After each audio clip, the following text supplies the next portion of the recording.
You know, this has been a long process. A couple of months ago, we decided to go a new direction in our football program, and I want to fill people in on the process. You know, we did a national search.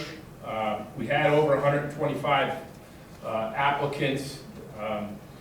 We Skyped 12 people. We had on-campus interviews of 7. The committee, I believe, did an excellent job of sorting through all the information, data. You know, we had I did interviews with the candidates, the vice president did interviews with the candidates, reference checks. It was a very thorough search, and really, really pleased with the outcome. You know, we're here not to hear Bruce Baumgartner speak. You know, Edinboro University is committed to having a great athletic department. You know, we want to get our football program back into winning ways, and want to announce our 14th head football coach at Edinboro University, Justin Lustig. Now, on the way in, you could have received we put together sort of a press release bio. It has a lot of additional information in it. But just briefly, you know, Justin grew up in Erie, Pennsylvania, went to prep, high school, played football, then went on to do his college football at Bucknell University as a defensive back. After he finished his playing career, he went on to various Division I and Division III coaching positions at different levels until 2011. He secured his position as a special teams coach at Allstate University in Indiana.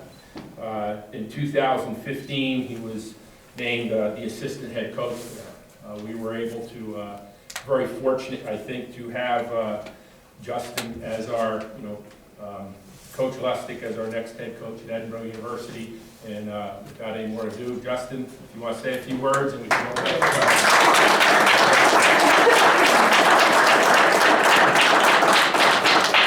Well, first of all, thank you. Couldn't be more excited to be back home. I think first and foremost, be back here in northwestern Pennsylvania. A lot of pride. We've lived all over the place. We've lived in Louisiana, Virginia, Indiana, Illinois, and one thing that I've always bragged about is where I've been from, where I'm from and where I grew up, and take a lot of pride in the tradition of athletics here and the toughness of the people here. So I'm really glad to be back home, first of all, and I want to thank you, Bruce. First of all, Bruce and Dr. Sablow, thank you very much for this opportunity. Me and my family are very excited. I also want to thank the search committee. Todd J., Dave Heim, Denise Dovos, John Vincent, Coach Flynn, all did an awesome job. It was a long process and went through a lot of different parts of the interview process and setting those things up via Skype and on-campus interviews. I appreciate all the work that they did, and I know that there was a lot that went into that. The other thing I'd like to do is just mention a couple of my coaching mentors in my past, and I'll start with Minna George. He was my high school coach and learned a lot from him. Learned about toughness, first and foremost. I learned about being good at one thing. We used to complain about running student body right and student body left being the only plays that we ran at prep. But the thing that he understood that maybe we didn't as young players is that it's important to do the same thing over and over again and create habits and get good at one thing. So learned a lot from him. And then throughout my career, I've been blessed to be around a lot of good coaches.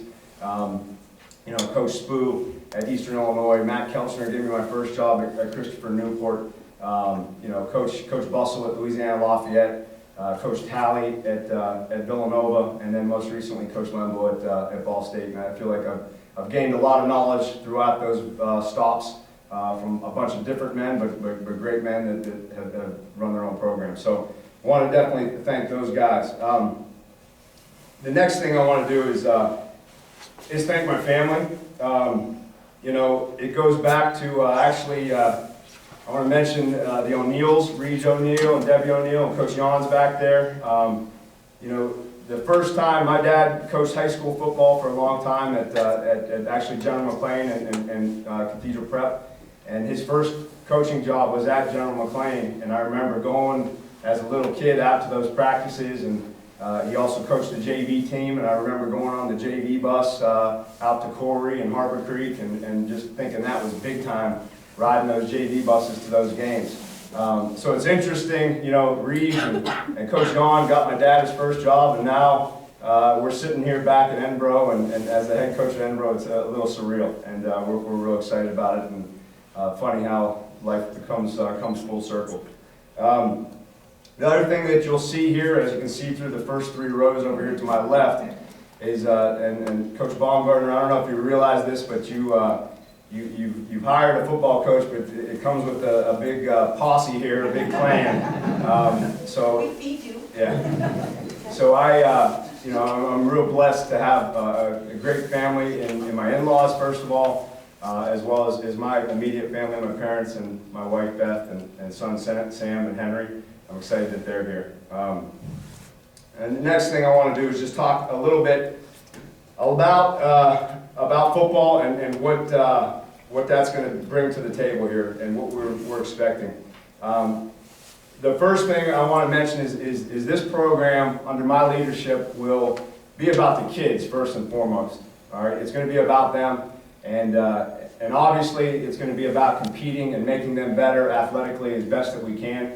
But it's also going to be about worrying about their academic careers and taking an interest into that and helping them succeed and reach their potential academically.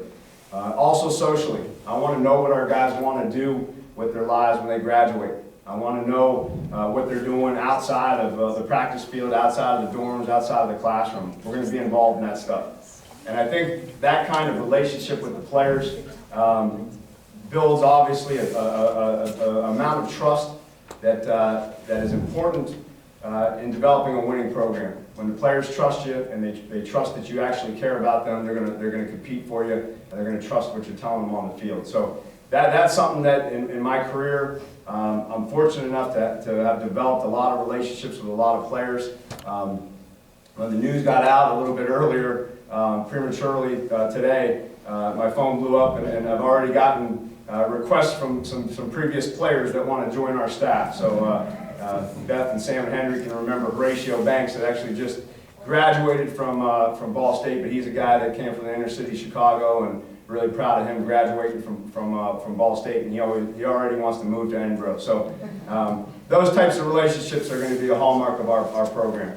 The second thing that I want to mention is recruiting. Recruiting is going to be very, very important, and I'm going to start in a little different way, but recruiting, first of all, I want to recruit our current players.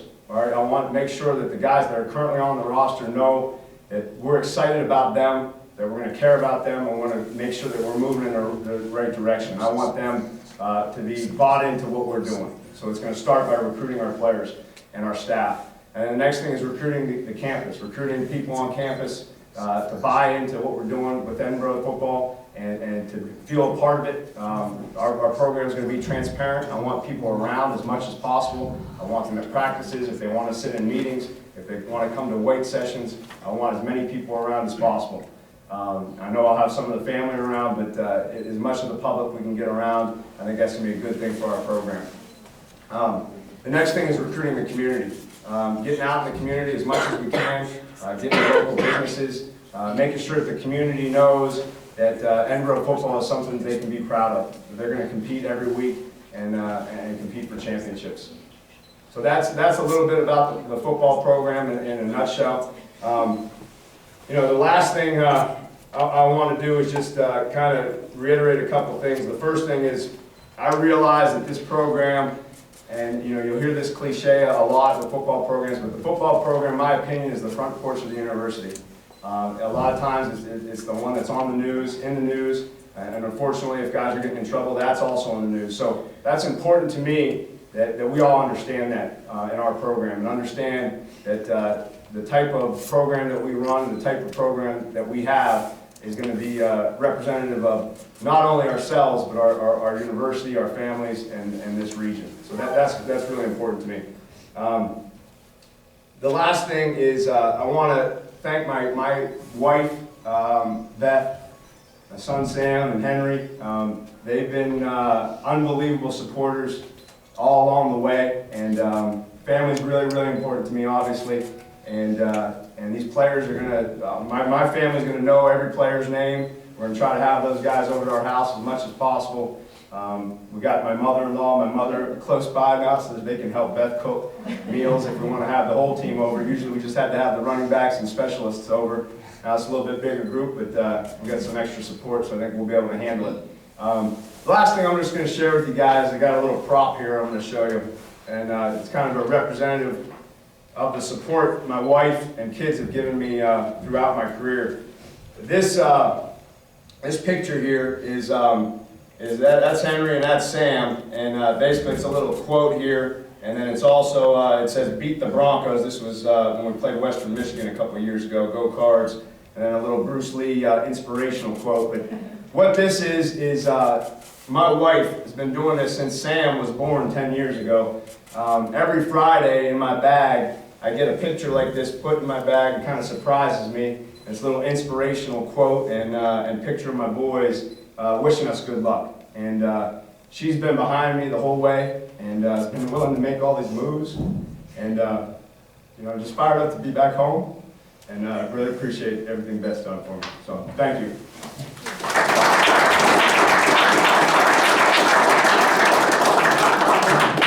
For the members of the media, there'll be an opportunity for some one-on-one time with Coach Lustig in a few minutes, but I thought maybe others in the campus community might have a few questions for him before we do that. Any questions?